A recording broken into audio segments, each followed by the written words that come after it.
It was the sound that defined a decade. From Saturday Night Fever to Studio 54, the disco craze brought us such artists as ABBA, the Bee Gees, Blondie, James Brown, Earth, Wind and Fire, and so much more. Born into a musical family, our next guest taught himself how to play music on the streets of Philadelphia while listening to jazz records given to him by local producers. Hi everyone, thank you so much for joining us. I'm Alana Phillips and I'm sitting here with Larry Davis. He is a musician and music arranger. You probably know some of his music from working with the Village People YMCA to Lowrider. And it's so nice to see you, Larry. Thanks so much for joining us. Well, what inspired you to get into music? It was always around the neighborhood I grew up in. Yeah. Across the street from me was Philly Joe Jones. A lady on the third floor sang with Joe Cocker, sang background with him. I would see his tour bus come and drop her off. She was beautiful, beautiful black lady with long, I never seen a lady with the long black hair and the mini skirts. Yeah. And I was like, wow, that's pretty heavy. So one day I go over there and they say, hey, young guy, here's a Miles Davis album. Listen, what do you play? And they gave me a Miles Davis album. These were top jazz guys at the time, so I started playing. Kind of, that's inspired me to get going. So you started in jazz and then? Any kind of music. Okay. And my family's music. My mother was a singer in the USO in the Army. Oh, That's wow. how she met my dad. She was singing overseas. And he was in the Army? yeah, and he looks up at her and says, I'm going to marry you. That's so romantic. That's how I came out. Oh, yeah. that's so cute. My grandfather's from Africa. He played saxophone. He always had instruments everywhere. Saxophones on the wall, Yeah. pianos. Everything was in his house. So what was your first gig?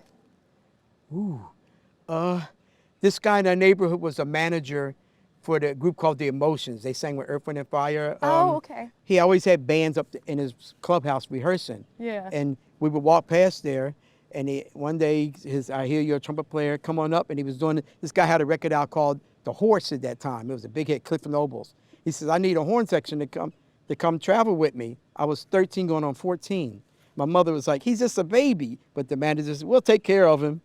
And that was my first big tour. And we traveled in a Volkswagen bus all over with this guy. Oh, that's so cool. Yeah. And you also worked on Lowrider. You want to talk a little more about that? That was when I was in junior high school. Oh, okay. Our science teacher and the great drummer, jazz drummer Tony Williams taught junior high school. Yeah. He was a science teacher, and one was a phys ed teacher. And they said, we have a studio, you're a good young trumpet player, we want to take you on a trip to see how the pros do it, Wars in Town. Yeah. We want to take you over there and meet him. It was called the studio called Delight, or I forget the name of it. It was a pretty big studio at that time. And we go there, and they're working on songs, and they're working on Lowrider. They had already written it, but they didn't have a musical hook on it yet. And I'm in the corner, because I'm just happy to be in there. I'm sitting on the floor, da-da-da-da-da-da, da-da-da-da-da, and the harmonica player, Lee Oswald, comes over and he starts playing it with me. He says, I like that. Da-da. And they said, come on, what you got, Lee? And he comes and he plays a line, Yeah. and they use it. I'm too young to say, hey, that's my line they're using, because it really wasn't. I'm in junior high school. Right. 13, 14 years old. Wow, that's amazing. And 20-something years later, this lawyer gets me royalties for it. Yeah. So now every time we hear, bum, bum, bum, bum, bum, bum, bum, that's pretty amazing. That's pretty Conan, cool. George Lopez, whatever. Yeah, it's an iconic song for sure. So congratulations to that. That's pretty great. Yeah. Tell me more about Gypsy Lane. Gypsy Lane was the name of our local band. Yeah. When Jacques, the producer of the Village People, Ritchie family came to town. Yeah. He wants the Philly sound. So he comes to Philadelphia and he says, darling, I want the Philadelphia music sound on my music. I want to produce here. Who are the best guys? So we weren't the best guys. We were the lower guys at that time. So he gets the best guys, but they didn't work out too much with his flamboyant style. Yeah. So he says, I want someone else. I want someone from the street. I want a rough edge. That's us. You were the rough edge. We were the rough edge. So he comes down to our rehearsal hall, which was a barbershop. We made it to a rehearsal hall. And he comes in with the mink coat on. Darling, I hear you music. I'm going to use you for music. Let me hear you play. Yeah. I love you. I'm going to take you to Europe. First, we're going to go to New York, to the Waldorf Astoria, practice for a month. Then we're going to go to Europe, France, Italy. And we said, yeah, right. Right. See ya. 2 weeks later, the tour bus comes.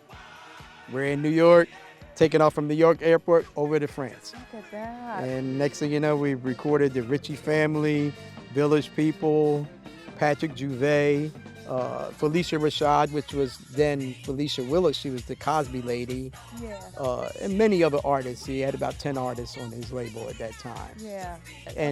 And we didn't even know to ask for credit, but luckily they put the Gypsy Lane name on the back of all the Village People albums, besides the name that says, thanks to Gypsy Lane Band, blah, blah, blah. Yeah. Because we didn't get any royalties, but we did get credit, which was pretty good. Disco was now everywhere, from clubs like Studio 54 to movies like Car Wash, Thank God It's Friday, Fame, Can't Stop the Music, and Xanadu. I finally got to get a chance with the Philly International Records. I was up there doing, Tell me finally more about arranging with the, whatever groups they had come in, I would beg for the crumbs. Okay. Because I was the young guy coming in. So they had the main producers and arrangers there, but every once in a while it would be, hey, we got another song, we need extra person to do it. And I finally got a chance to maybe arrange for the OJs, Patti LaBelle, Lou Rawls. I did some I think I read something about Bunny Sigler as well. Bunny Sigler was the guy who got me in. Okay. He is my mentor. Yeah. Without him, I would have never made it in. Tell me more about working with Bunny. Bunny was pretty incredibly, the most talented guy I've ever known. A born songwriter, talented, he could be anywhere. And he always taught me, the one lesson he taught me was, I still say to anybody today, never just sell a song or a product, sell yourself. And that was a lesson he taught me. And he lived his life like that. We did Vanessa, what's the lady who won Miss America, Vanessa Williams? Right, okay. We done just tons of guys. Anybody he produced, he let me come in as his left arm. Yeah. You know, he says, Larry, don't mess up, because when I'm out partying, you got to be in there working. You know, because I want to party too. But absolutely.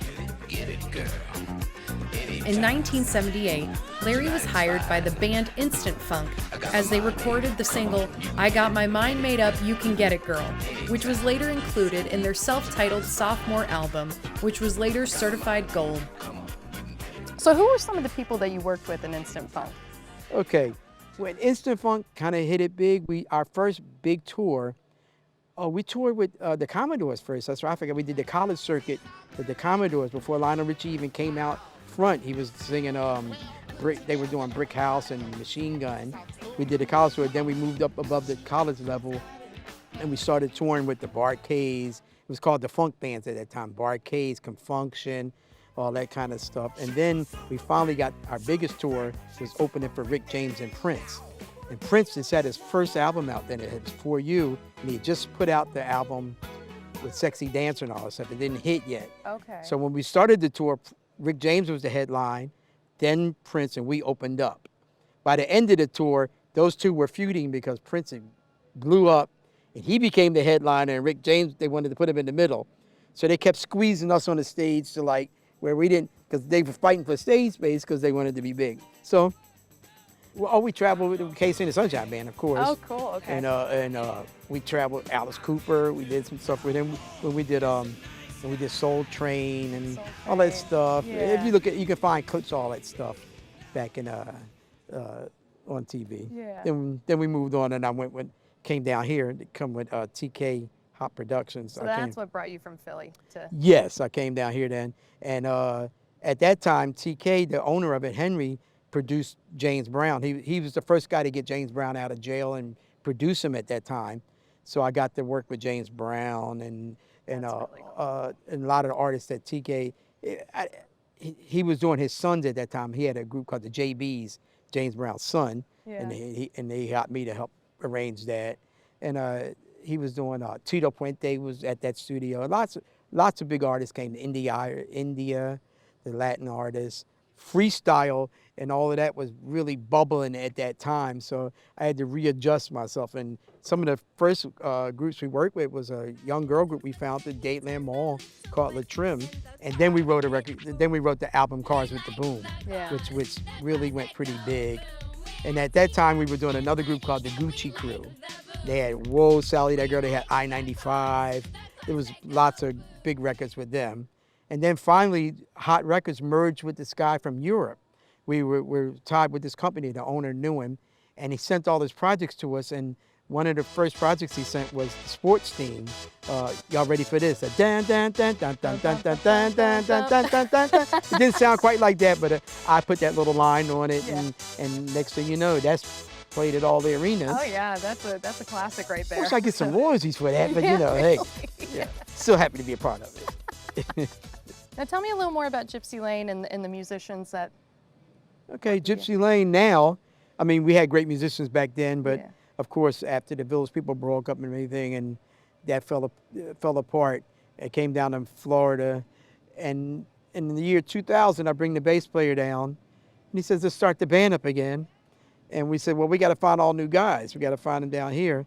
So instead of we tried young guys, but it didn't click with us because we're old style music. We don't play with machines. We play everything the old style way. We actually play the piano, we play the guitar, and the other guys wanted to do it kind of with tracks and play. And we're avant-garde because we'll be on stage and we'll say, do that part again. Yeah. Do that part again. No, we got the crowd going. Let's do this part again. So we needed live musicians. Yeah. It was no direct format for us. So now we're playing with, we have Gloria Estefan's guitar player, and he played with, he was the MD for Casey and the Sunshine Band for many years. We have a couple of their horn players playing with us. We have many different guys. Engelbert Humperdinck, sax player. Oh, okay. I don't know if you ever heard of him. He's probably no, before your time. We had his sax player, and all these guys click with us because they're from an era of real music. Sure. I'm not saying that the music today isn't real because I love it. I love the music today too. Yeah. I'm one of the few guys that likes the music today and yesterday. Yeah. It just was different because it was physical music then rather than computer-based music now. Yeah.